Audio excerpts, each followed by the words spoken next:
શહેરા તાલુકામાં 42 પંચાયતોની ચૂંટણી 7 ગામોએ શાંતિનો પંથ અપનાવ્યો।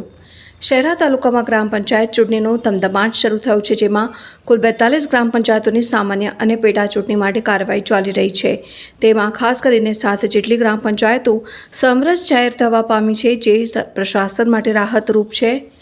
સમરસ જાહેર થયેલી ગ્રામ પંચાયતોમાં નવા ગામ, હોશેલાવ, ભોટવા, નવા પુણિત્રા, વખતાપુરા, સગરાડા અને જોધપુરનો સમાવેશ થાય છે। ચોંકાવનારી વાત એ છે કે સમરસ થયેલ ગ્રામ પંચાયતોમાં નવીન અસ્તિત્વમાં આવેલ 3 ગ્રામ પંચાયતોનો પણ સમાવેશ થાય છે, જે નવા બનેલા ગામોમાં લોકશાહી કરતા સહયોગી વલણ તરફ સંકેત આપે છે।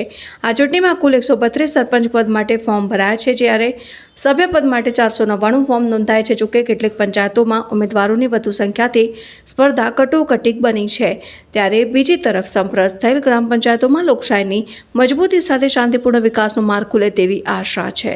ગ્રામ પંચાયતની સામાન્ય ચૂંટણી 2025 અંતર્ગત શહેરા તાલુકામાં કુલ 31 સામાન્ય અને 11 જેટલી પેટા ચૂંટણી થઈ રહી છે, જેમાં 5 પંચાયતો જોધપુર, હાસેલાવ, ભોટવા, રેણા અને શેખપુર પંચાયતમાં ચૂંટણી કરવાની જવાબદારી અમને સોંપવામાં આવેલ છે, અને જેમાં આજ રોજ જોધપુર, હાસેલાવ અને ભોટવા ગામની પંચાયતમાં સમરસ થયેલ છે, અને બીજી 2 ચૂંટણી યોજવાની થાય છે। શીતલ પરમાર, ચૂંટણી અધિકારી। મારી પંચાયતની ચૂંટણી હતી ભોટવા ગામની। હું સમરસ થયો, આખી બોડી સમરસ થઈ છે।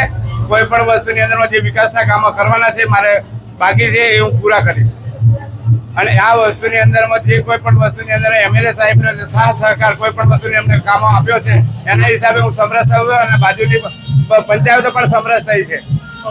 મારા પર વિશ્વાસ મૂક્યો છે, જરૂર હું કામ કરીશ અને બાકી કામો પૂરો કરીશ। મારું નામ બારિયા કાળુભાઈ બદલ।